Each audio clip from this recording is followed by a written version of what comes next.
இயேசு கிறிஸ்துவின் நாமத்தினால் உங்கள் அனைவருக்கும் என் அன்பான வணக்கத்தை தெரிவித்துக் கொள்கிறேன். இன்று ஜூலை மாதம் 24ஆம் தேதி நாம் சிந்திக்கும் ஜீவ வசனம் 117ஆம் சங்கீதம் 2ஆம் வசனம். சங்கீதம் 117 2ஆம் வசனம்.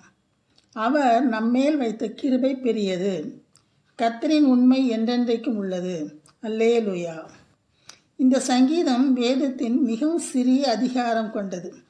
2 வசனங்களை தான் இது இருக்கிறது. வேதத்தில் மைய அதிகாரமாக இது உள்ளது.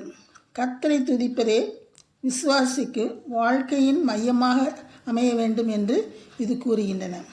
மக்கள் யாவரும் கர்த்தரை துதிக்க வேண்டும்.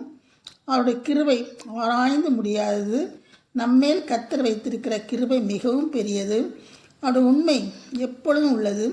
அவருடைய கிருபை நம்மை உருவாக்கியது, நம்மை வழிநடத்துவது, பாதுகாப்பது, உணவளிப்பது, உலகின் ஆசீர்வாதங்களெல்லாம் நமக்கு தருவது, குடும்பத்தின் மூலம் ஆசீர்வதிப்பது, ரட்சித்து நல்வழிப்படுத்துவது, ஆவியானவரின் அருள்மாரியை அருள்வது, வழியையும் அருள்வது, இறுதியில் பரலோகம் சேர்ப்பது யாவும் கர்த்தரின் கிருபைதான்.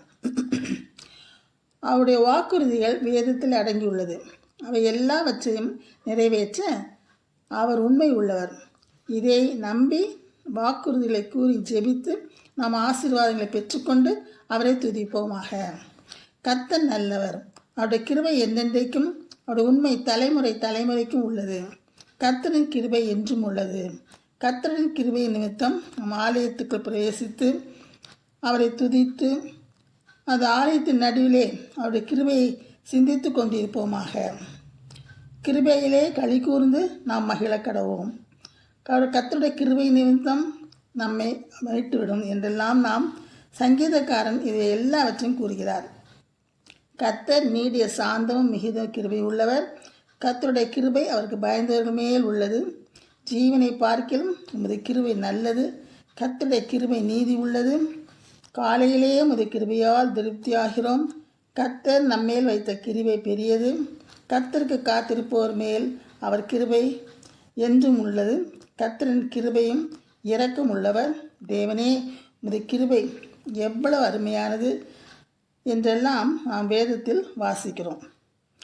உதாரணமாக கூட நோவுக்கோ கர்த்தருடைய கிருபை கண்களில் தயவு கிடைத்தது. லோத்துக்கு கர்த்தருடைய கண்களில் தயவு கிடைத்தது. யோசேப்போடே இருந்து கர்த்தர் கிருபை அளித்தார். மோசேக்கு கர்த்தரின் கண்களில் தயவு கிடைத்தது. இப்படியாக எவர்கள் மேல் கர்த்தர் கிருபையாக இருக்க சித்தம் கொண்டாரோ அவர்கள் மேல் அவர் கிருபையாக இருந்தார். ஜெபம். அன்புள்ள கர்த்தாவே, நீர் எங்கள் மேல் வைத்த கிருபை பெரியது சுவாமி. உம்முடைய அன்பு நிறைந்த உம்முடைய கிருபைக்காக நாங்கள் உங்களுக்கு ஸ்தோத்திரம் செலுத்துகிறோம் சுவாமி. உம்முடைய கிருபைதான் எங்களை தாங்குகிறது, எங்களை வழி நடத்துகிறது, எங்களுக்கு உறுதுணையாக இருக்கிறதப்பா. உம்முடைய கிருபை எங்களுக்கு தாரும் என்று கெஞ்சி மன்றாடி கேட்டுக்கொள்கிறோம் சுவாமி. ஆமேன்.